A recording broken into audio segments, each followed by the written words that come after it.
initiatives like Feed the Future, Power Africa, or even if you're looking maybe even bigger, Gavi and Global Fund, are really about bringing a huge number of partners together to the table to focus on a specific issue or set of issues. Do you think that's the trend, these sort of huge like global alliances to address certain issues? What sort of balance do you think we might see between those sorts of initiatives and different types of engagement or individual partnerships? I mean, I think you have to operate on the full spectrum.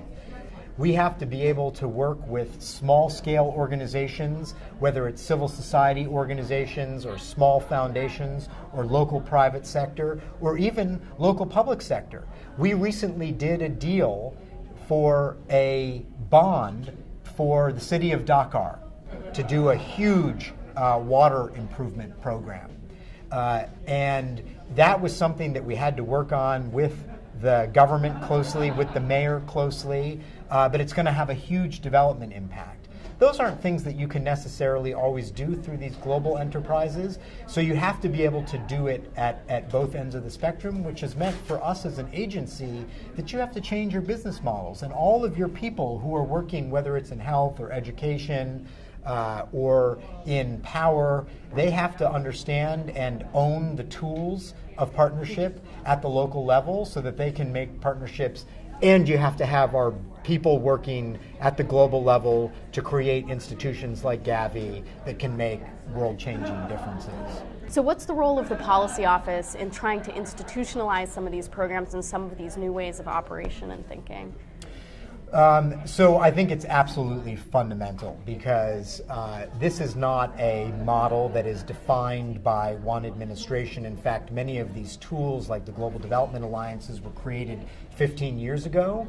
It's the uptake in utilization and the true openness to partnership that I think has been really the big difference. And I think you need to do a couple of things to institutionalize it. We have gotten much more aggressive as an agency about doing strategic planning at the country level and about making sure that we are rigorously evaluating the goals and targets that we set for ourselves. That sort of thing is absolutely fundamental to institutionalizing because, first of all, what it does is that as opposed to just a one-off approach where somebody happened to meet somebody and came up with a good idea, you build the idea of partnership into your core and you make sure that you're measuring the impact of that. Because I think what we find as a result of that is that these partnerships have greater impact for us as an agency. And so where we're rigorously measuring impact, you'll soon start to demonstrate that where we bring in other partners, other resources, that we're having greater impact, and that will drive more of our investments into that. But at the same time, it's about doing basic things like creating new mechanisms so that when you want to do a procurement, you make it easier. Or creating new mechanisms like the platform that we created with OpenIDEO to develop a new Ebola suit. That was something that we didn't have before, and all of a sudden you had hundreds of scientists and wedding dress designers and whoever being able to come in and look at this problem collectively. And so you have to create the platform and the instruments for collaboration. We have done a lot of that, so making sure that those tools continue and that all of our people are understanding how to utilize them at the local level, and that all of the not only existing but potential partners out there see it and hear it.